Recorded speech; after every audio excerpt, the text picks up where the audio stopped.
Hi hello नमस्कार. तुमचं सगळ्यांचं एकदा आपल्या एका नवीन ब्लॉगमध्ये आणि एका नवीन रेसिपीमध्ये मी सीमा खूप सारं स्वागत करते. तर आता आलतो 4 वाजता मंदिरामध्ये, थोडंसं फिरलो, दर्शन वगैरे घेतलं आणि रुद्रांश पण थोडासा म्हणजे असं खूप दिवस झालं असं जाणं होत नव्हतं बाहेर वगैरे. तर म्हटलं चला अर्धा एक तास मंदिरामध्ये बसूयात, कमीत कमी 1.5 ते 2 तास आम्ही बसलो.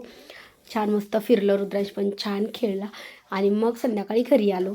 तर आत्ता मला बनवायची आहे बटाट्याची भाजी. सो मी ही सकाळच्याला बनवते. तर आज कुकरमधली भाजी बनवत होते, कारण की काय झालं की बाकीचा स्वयंपाक झाला आणि भाजीच राहिली होती.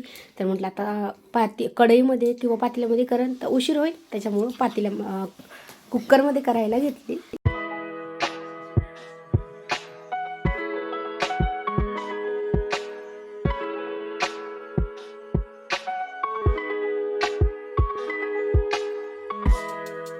आणि भाजी अगोदर कढईमध्येच करणार होते, पण काय झालं की सकाळी म्हणजे आवरता थोडासा उशीर झाला. त्याच्यामुळे म्हटलं आत्ता मी म्हणजे मला खूप लवकर बनवायची होती. वरण भात चपात्या वगैरे झाल्या. तर मला म्हणजे व्हिडिओ पण नव्हता बनवायचा, पण म्हटलं चला छोटा एक बनवूयात, कारण की आज कुकरमध्ये बनवत होते. तर मी कांदा आणि बटाटा आहे तो अगोदरच कट करून ठेवला आहे आणि आत्ता घेतलेलं आहे फोडणी टाकायला. तर काय होतं कुकरमध्ये ना अगदी 2 ते 3 मिनटामध्ये म्हटलं तरी लगेच भाजी शिजती, कारण की छोटा कुकर आहे आणि त्याच्यामध्ये 2 किंवा 3 शिट्ट्या घेतल्या की लगेच भाजी शिजती. आणि कढईमध्ये करायचं म्हटलं ना तर खूप जास्त उशीर लागतो. आणि मला एवढी काय म्हणजे आज थोडीशी पातळच बनवायची होती, खूप जास्त घट्ट पण नव्हती बनवायची. तर त्याच्यासाठी म्हटलं चला सगळ्यात अगोदर कुकरमध्ये थोडंसं जास्त तेल टाकलं, कारण की थोडीशी रस्सा भाजी बनवायची होती म्हणून म्हटलं. आणि मेन म्हणजे मी शेंगदाण्याचं कूट पण नव्हते घालणार आहे, शेंगदाण्याचा कूट घातला.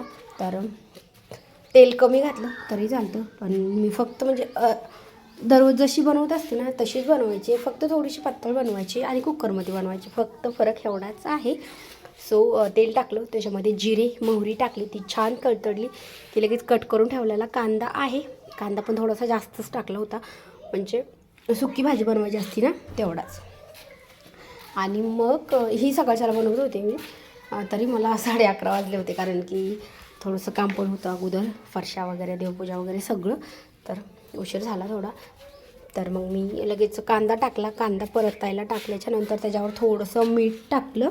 आणि थोडंसं मीठ आपण नंतर पण टाकू शकतो, म्हणजे कांदा काय होतो की तेलात लवकर परततो मीठ टाकल्यामुळे. आणि मग मीठ टाकलं, परत थोडीशी हळद टाकली, ते पण छान परतून घेतलं. आणि आत्ता आपल्याला टाकायच्या आहेत बटाट्याच्या फोडी, त्या पण आपल्याला तेलामध्ये ना छान परतून घ्यायच्यात. आणि आजचा काय ब्लॉग खूप मोठा नाही होणार आहे, छोटाच होणार आहे. आणि काय झालं आहे माहीत नाही, होणार 2-3 दिवस झालं ना फक्त रील्स बनवते, व्हिडिओ एडिट पण नाही करणं होतं आणि मेन म्हणजे काढणं पण नाही होतं आहे. थोडीशी तब्येत पण बरी नाही त्याच्यामुळे म्हटलं चला, काल पण नव्हता बनवला, परवा पण नव्हता बनवला, तर म्हटलं चला आज तरी बनवूयात. आणि आज पण आहे, हा खूप छोटा आहे, खूप मोठा पण नाही आहे. तर मी डायरेक्ट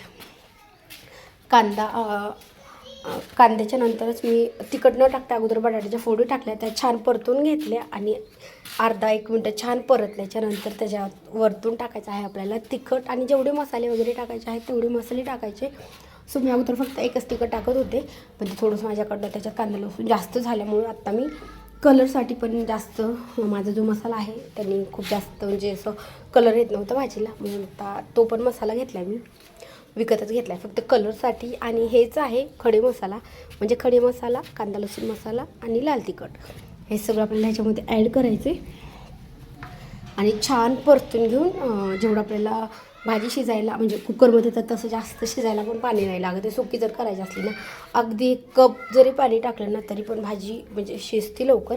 पण तरी पण मी 1 ग्लास भर टाकलं, कारण की म्हटलं जाऊ दे थोडंसं, मला पण ना जास्त करून रस्सा भाजीच खायला आवडते, सुक्या भाज्या जास्त नाही आवडत आहे, त्यामुळे ग्लास पाणी टाकलं. आणि आता कोथिंबीर निवडायची राहिली होती, कट करायची राहिली होती, म्हणून म्हटलं चला आपण अगोदर भाजी शिजवून घेऊयात आणि मग नंतर भाजी शिजल्याच्या नंतर टाकूयात. शक्यतो मी अगोदरच टाकते तेलामध्ये थोडीशी, पण घाई होती आणि निवडून वगैरे नव्हती ठेवलेली, म्हणून मग तसंच कुकरला झाकण लावलं. आणि बघू शकता 3 शिट्ट्या झाल्यात, कुकरची वाफ गेली आहे. आणि आत्ता झाकण काढते, बटाटा एकदम मस्त शिजला आहे. आणि जेवढं पाणी आहे ना तेवढं पाणी मला तसंच दिसतं आहे, म्हणजे रस्सा भाजी झाली आहे, पण भाजी एकदम टेस्टी झाली. आणि मला काय माहीत नाही की टेस्टी भाजी, मला रस्सा भाज्या जास्त टेस्टी लागतात सुक्या भाज्यापेक्षा. आता कोथिंबीर आहे ती आपल्याला वरतून छान टाकून घ्यायची आणि अजून अर्धा ते 1 मिनटं शिजून द्यायचं गॅसवरती. आणि आपली झालेली आहे भाजी तयार. तर तुम्हाला ही रेसिपी कशी वाटली मला कमेंट करून नक्की सांगा. व्हिडिओ आवडल्यास लाईक करा. चॅनलवरती नवीन असाल तर चॅनलला सबस्क्राईब करा. त्या साईडला बेल आयकॉन आहे ते पण क्लिक करा, जेणेकरून माझ्या प्रत्येक नवीन ब्लॉग असेल किंवा रेसिपी असेल त्याचं नोटिफिकेशन सगळ्यात आधी तुम्हाला भेटेल.